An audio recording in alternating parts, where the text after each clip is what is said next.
Welcome to today's episode of the Declutter Hub podcast, your channel for super easy, no-nonsense advice on how to declutter and organise your home. Please welcome your hosts, professional organisers Ingrid Jansen and Lesley Spellman.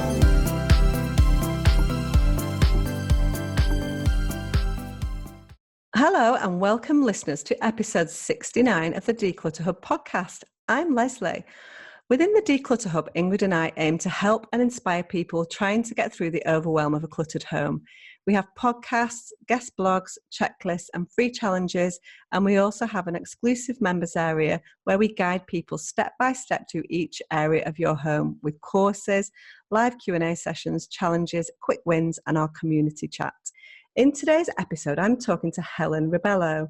Helen empowers midlife women who feel unfulfilled to connect with themselves at a deeper level so they can work out who they are and what they want, unlock the courage to live and work in a way that feeds their soul. Helen is also an accomplished author of The Magical Unfolding. So welcome, Helen. I'm so excited. I just can't even tell you how excited I am. And I'll tell you why I'm excited, because we met, didn't we, Helen, in September at a membership conference up in Newcastle. We certainly did, and it was love at first sight. It was. I feel as if Ingrid and I might have led you astray a little bit, because we did keep you in the bar a lot longer than you perhaps wanted to. Am I right? No, I don't think that's true at all. I think I allowed myself to be led astray. Oh, that's all right then. I was like, oh, I'm sure she wanted to go to bed early, and we kept her chatting for hours and hours and hours. No, so Helen's also got a membership site for her lovely clients that she runs, the same that we've got our Declutter Hub members area. And so we were at a membership conference up in Newcastle, and we were all with lots of people who were very excited about memberships, weren't we? And we had lots of social time as well. And as Helen said, there was something about Ingrid, Helen and I that really, really connected. And so we spent quite a lot of time together at the conference, didn't we? Helen is a lovely, lovely soul. As soon as we saw her, we were like, you need to come on our podcast, because a lot of the things that Helen does and we do, there's a huge overlap. That's why we invited you as a guest on our podcast, Helen. So welcome. I will allow you to speak. Thank you. Shall I allow you to speak? That's quite all right. I just want to thank you and talk about what a lovely time we had. I know. I don't think people want a full unravelling of what we did for 2 days in Newcastle. So let's talk a little bit about you and what you do. I was doing my homework on your website this morning, and there was something that I read straight away that really hooked me in and resonated when I was doing the sort of research for the podcast. And it was these few lines. There's a huge increase in stress and overwhelm in the Western world as we become more disconnected from ourselves. It's an epidemic of modern life, leaving you feeling unfulfilled and like you're spinning endlessly on a roller coaster without a stop button. Life is too short to spend it living in constant overwhelm, striving for things without knowing why and breaking ourselves in the process. I found that so enlightening and fascinating, and it actually seems like as good a place to start as any. So let's talk about the kinds of stress and overwhelm that people feel in the modern world. Yeah, so I wrote that because I have had the benefit of working one-to-one with people, both as a health professional and as more of an Eastern medicine professional and a mentor. And the biggest thing that's been apparent to me in all of those years of working one-to-one with people is seeing how many of us live in a state of fight or flight as our default setting. And so our nervous systems, especially now more than ever, where we have so many inputs coming at us every minute of the day, and we have the whole world in our pocket on our smartphone. It's not even not even in a bag somewhere, or in these days it's in people's pockets. So we are constantly switched on and responding outwardly to incoming messages. We have just these needs and these pulls coming at us from every direction. And we have evolved to the point, especially as women, where having once upon a time really wanted it all, we're now realising we have too much, because, this is not just women, of course, but women particularly, we're kind of brought up naturally, and we're wired more naturally to want to care for everybody around us and to serve other people's needs. And we do this subconsciously without realizing it. And so we just end up putting out energy all of the time and taking very little time back for ourselves. We don't even realize we're doing it. Like, this is not a judgment, because I've been there. We've all been there. This is just the reality of modern life.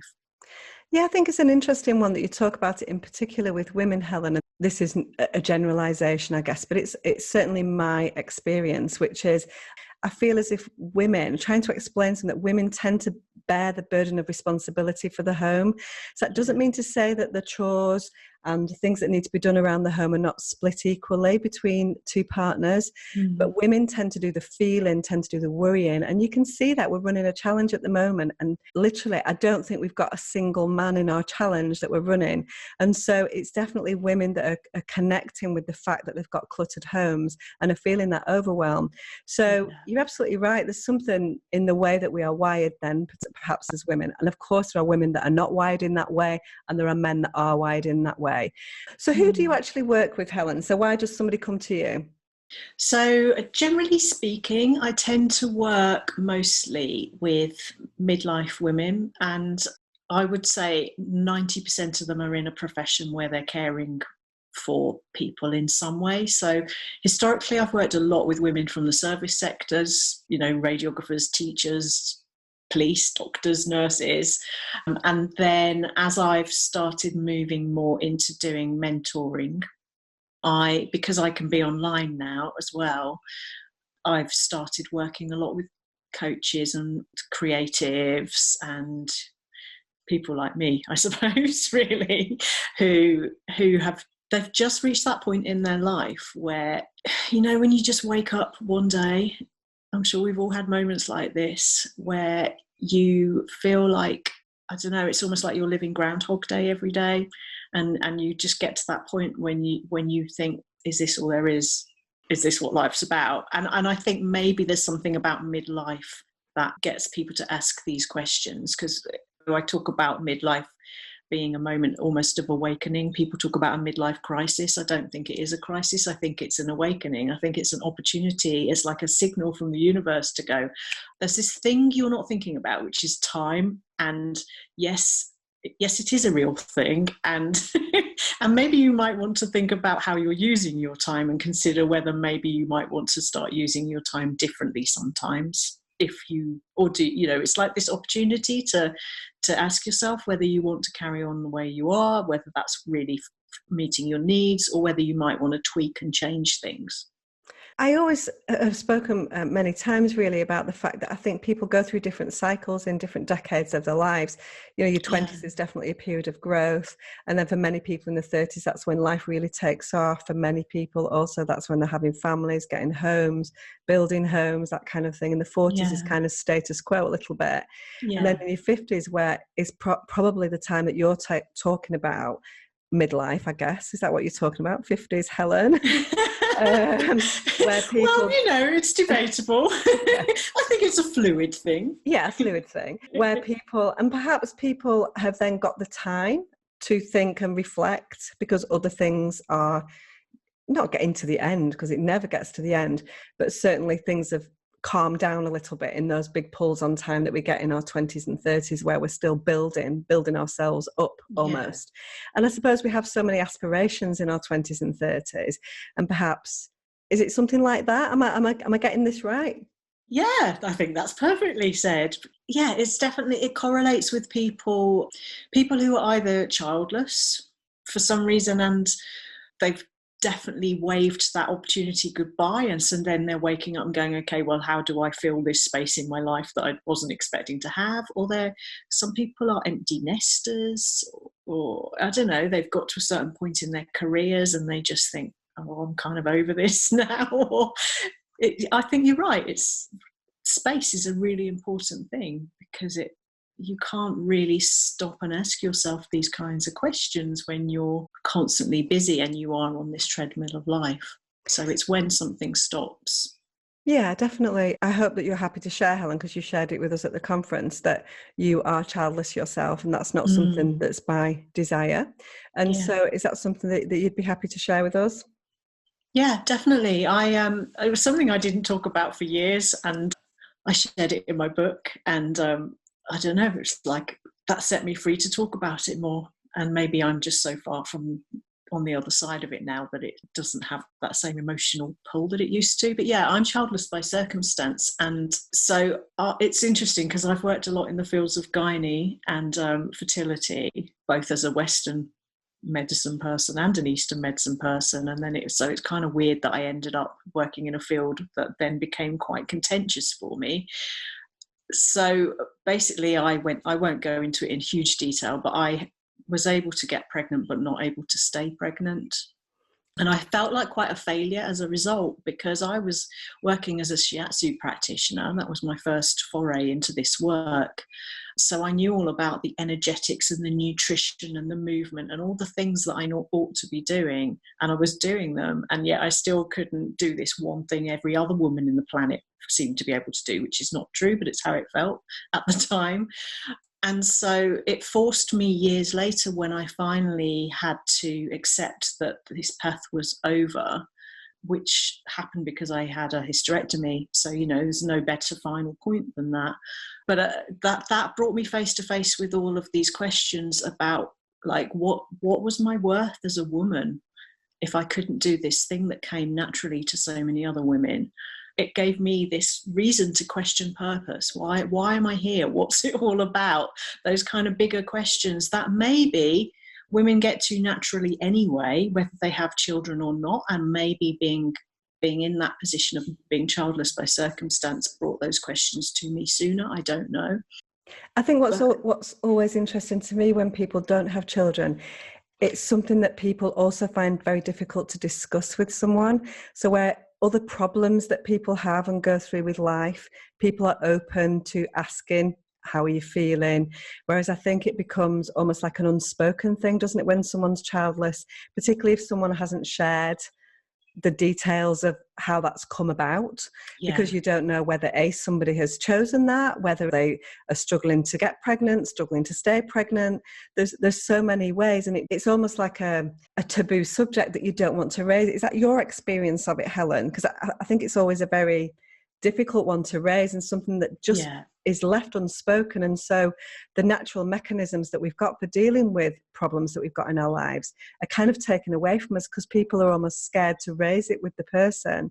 And so that's an added thing, isn't it, really, in there? Definitely. Yeah, definitely. And, I'm sure it contributes to a lot of the problems that you support people with.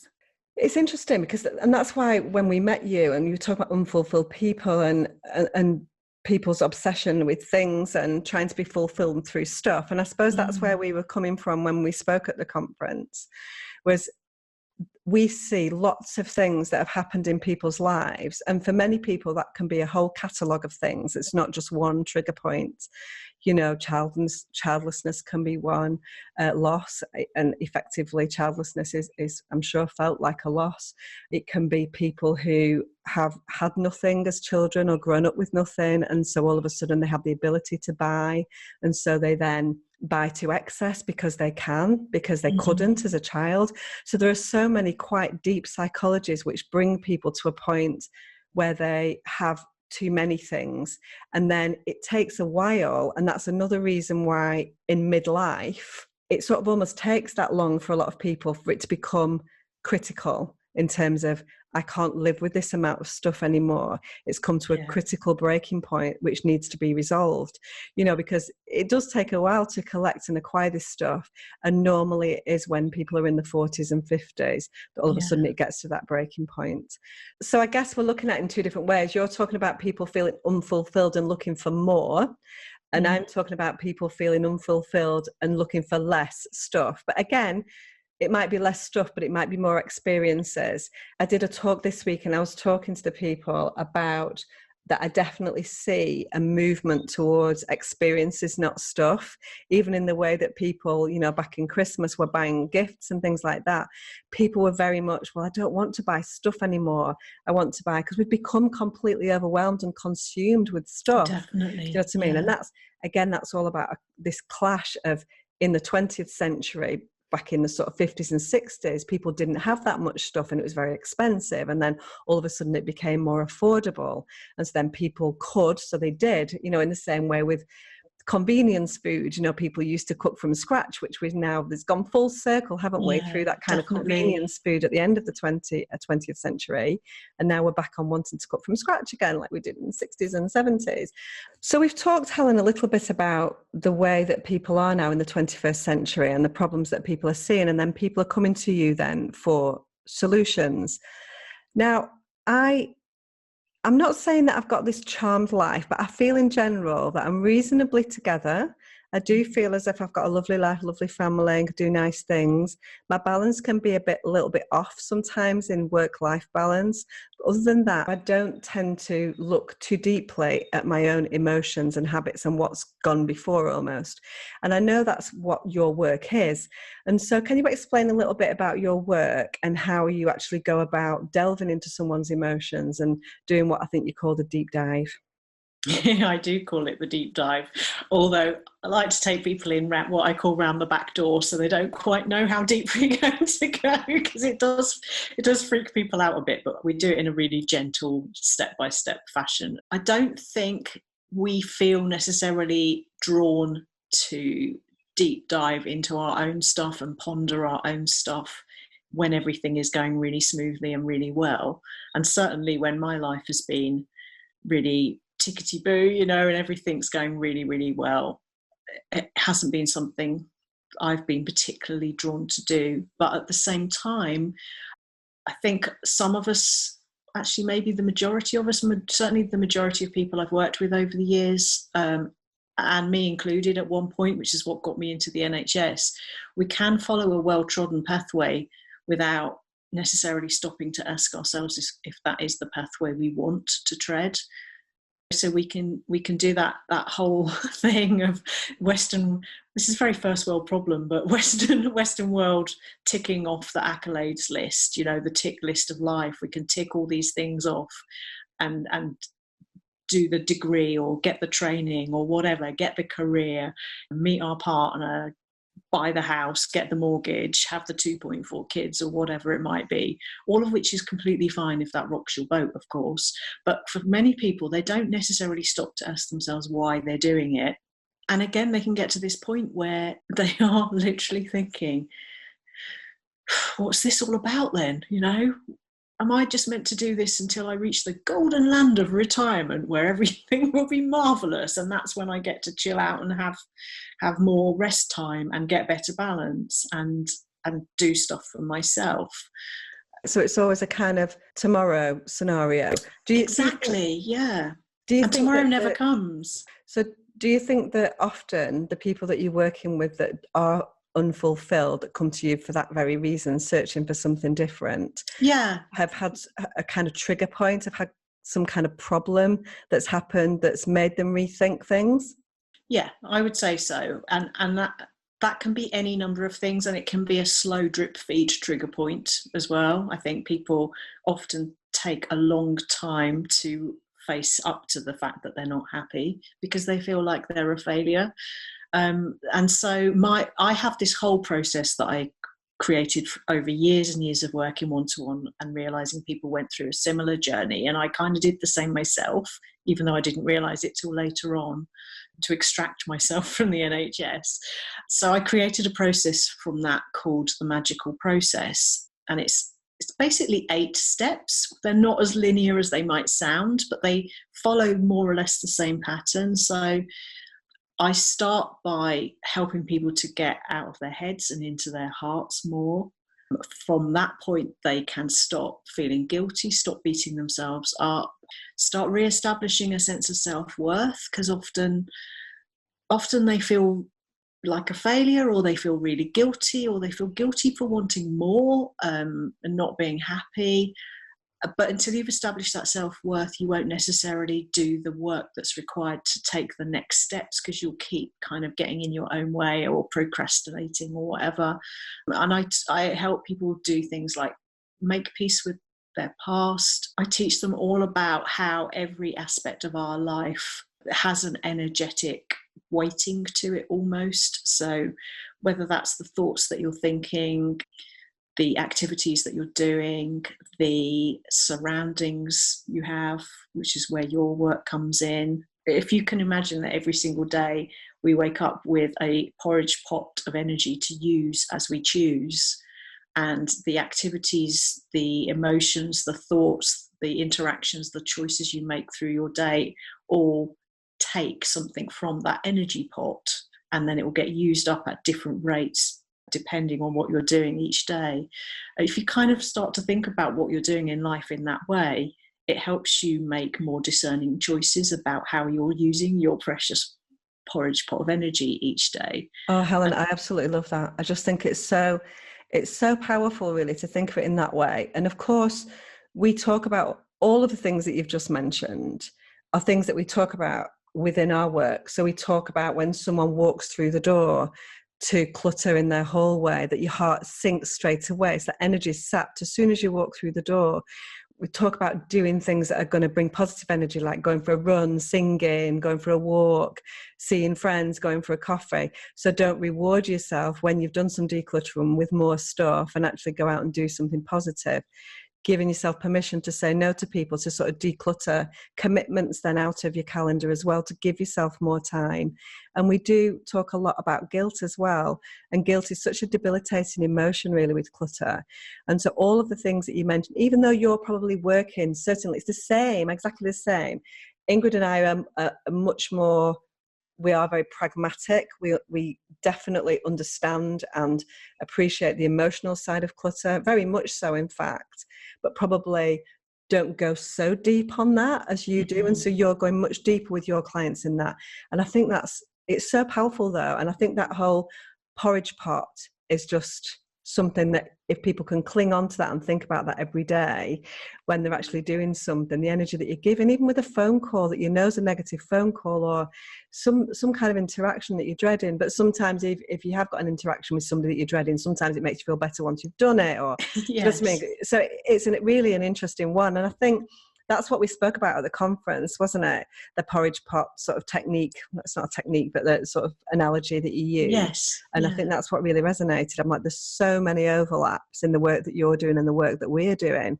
And there are so many people that we work with one-to-one that have got these same feelings that you're talking about feeling unfulfilled, about saying what comes next, I don't know what to do. And that manifests itself. It's not necessarily, they have those feelings anyway. And the shopping then and the stuff is filling a void. Yeah, absolutely. It's becoming more aware of your why. What need are you meeting when, for example, you're not maintaining your boundaries and you are saying yes when you really want to say no? It's looking at, well, in a really compassionate, non-judgmental way, looking at what's happening there. What need are you meeting, and how's that working out for you? How can you change it? And and yes, I do dive quite deep, but I do really like to still keep things quite real and practical and small and achievable. And I do have a blooming good laugh with my clients as well, because again, it's everything's energy, and so it's really good to address this stuff in as light a way as you can, without it dragging people down even more. So, Helen, I'm going to ask you a really big question now. Do you find solutions for people? Because I'm a solution finder. So what's the answer? That's a very big question, isn't it? It's okay if you say, well, do you know what, Lesley, it's a little bit more complicated than that. It's like someone coming to me and saying, just declutter my whole house. Is that all right? Do you know what I mean? It's just not as simple as that. Or why can I not declutter my whole house in one day? So all of the things that you've spoken about, really, it is about allowing yourself then to think about these things, really reflecting on what it is that you want to be. And maybe this can be your light bulb moment to show that you feel that there are things lacking in life. And it may be that there isn't. I was chatting to Helen before we came on the podcast and saying, is there something wrong with me? Because I'm kind of quite fine, really. I don't think that I need to do that. But maybe something will happen. Let's hope that it doesn't. That will be that trigger point that means that I then want to reflect a little bit more on my life and whether I feel fulfilled with that. I suppose we busy ourselves so much, don't we, with things and stuff around us. So in my headspace at the moment, because I have had quite a busy couple of years with the launch in the second business, that you don't really give yourself time to think about those things. And then maybe it comes like a roller coaster at some point and hits you. Maybe that's the point as well. And I think many people are in that kind of blah, blah, blah, it's fine, it's fine, it's fine mode, aren't they, as well? Because sometimes you have to be. You can't allow yourself sometime to be like that, particularly when you've got so many other people pulling and calling on your time. You can't allow yourself to be selfish.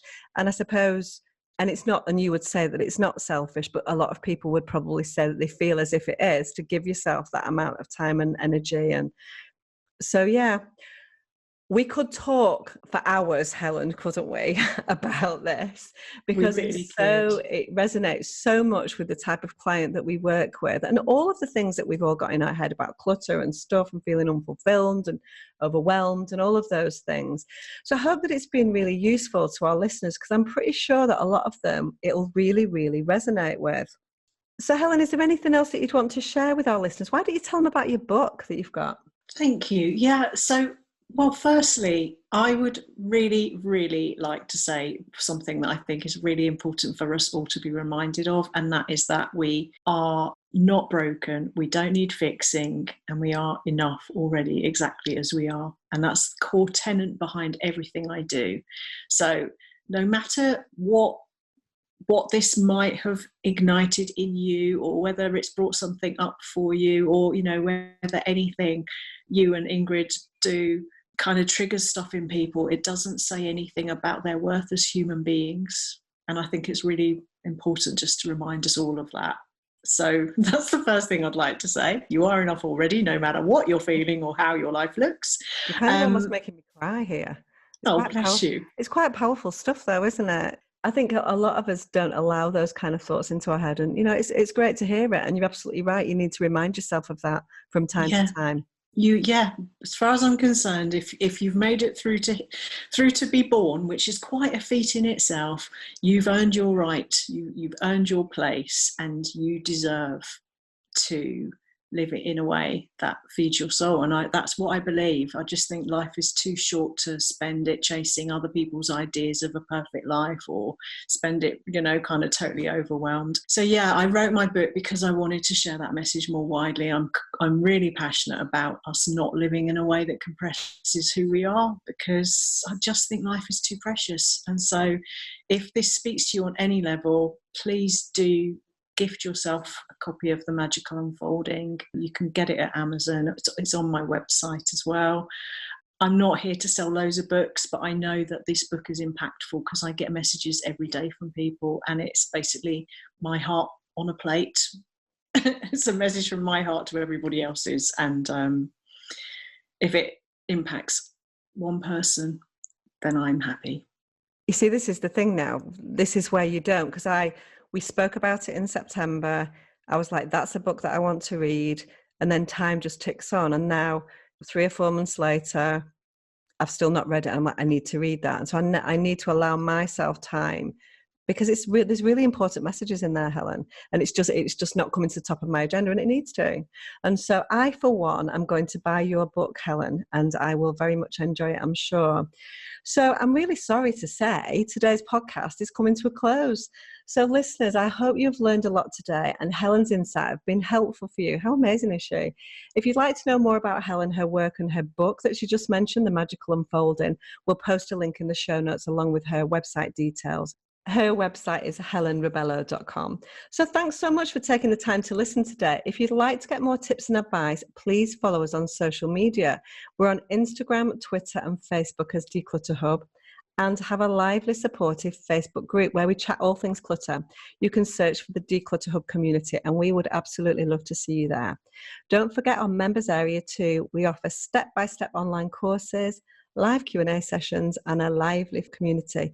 If you need some support to achieve your goals and lead a more fulfilled life without stuff being the focus, as Helen suggests, the members area is just the thing for you. Have a look on members.declutterhub.com for more information. And if you don't want to miss the next weekly episode, subscribe to the Declutter Hub podcast on Apple Podcasts, Spotify and Stitcher, and it will pop into your notifications each Friday. See you next time. Thanks for listening to this week's episode of the Declutter Hub podcast. Check out declutterhub.com for more inspiration, and don't forget to tune in next week.